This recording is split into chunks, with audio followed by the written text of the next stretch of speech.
honestly don't know what the future holds for me.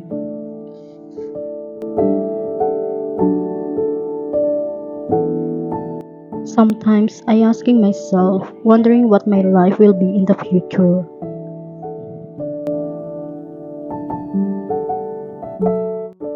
I sometimes asking to the Lord for a sign, begging him to let me pick my future.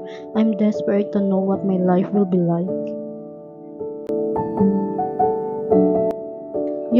Since I was a little, my dreams had been so high, but in my almost 27 years of existing, my life is still the same, and I can't help but worry that this dream will be gone nowhere.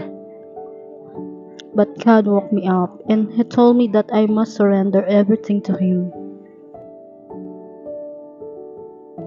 I realized that I should change my laziness habit. It's not good for me.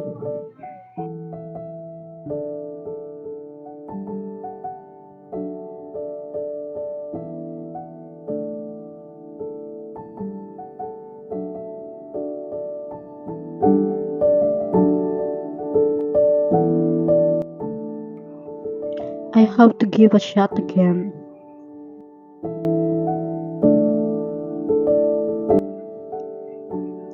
I wanna dream again and strive to achieve it.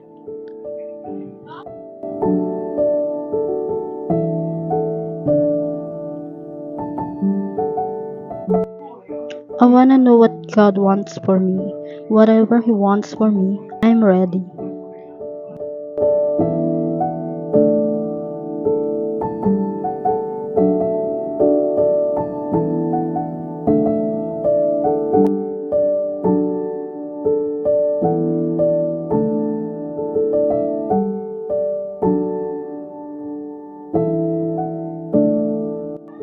I place my trust to Him. I surrender everything to Him.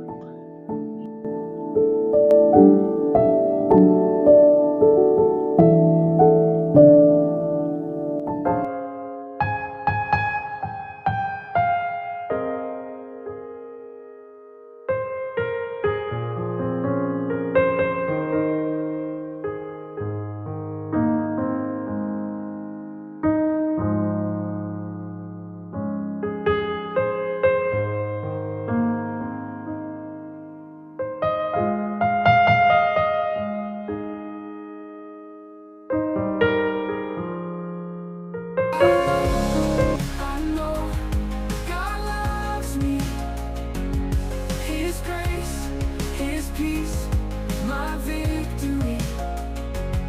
No fear, no doubt can hold me down. I rise, I wear His crown. Whoa. I know God loves me. Forever free in His love I'll be.